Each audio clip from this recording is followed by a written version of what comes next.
నిజాంపేట గ్రామ పంచాయతీ పరిధిలోని హబీబ్ నగర్ కాలనీకి వెళ్లే ప్రధాన రహదారి చినుకు పడితే బురదమయంగా గుంతలు ఏర్పడటంతో కాలనీ వాసులు ఇబ్బందులకు గురవుతున్నారు. కాలనీలో సుమారు 20 ఇండ్లు ఉంటాయని, వీరి సమస్యలను తీర్చేవారే కరువయ్యారని ఆవేదన వ్యక్తం చేస్తున్నారు. ఎలక్షన్ సమయంలోనే నాయకులకు గుర్తుకు వస్తామని, ఎన్నికల తర్వాత మమ్మల్ని పట్టించుకునే వారే లేరన్నారు. గత పాలకులు మట్టి రోడ్డు పోయించారని, ఈ చిన్నపాటి వర్షానికి బురదమయం కావడంతో రోడ్డుపై నడవలేని పరిస్థితి నెలకొందని కాలనీ వాసులు పోతున్నారు.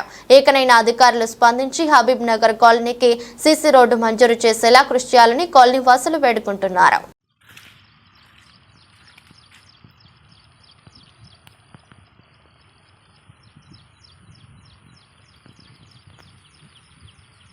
హబీబ్ నగర్ కాలనీ గ్రామ పంచాయతీ నిజాంపేట.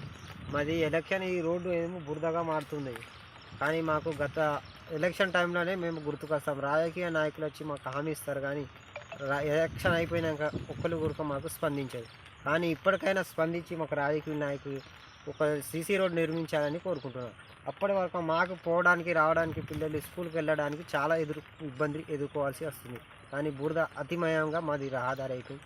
గత ప్రభుత్వం పట్టించుకోలేదు. ఈ ప్రభుత్వం అన్న మాకు స్పందించి రాజకీయ నాయకులైనా మాకు సీసీ రోడ్ వేయాలని కోరుతున్నాం.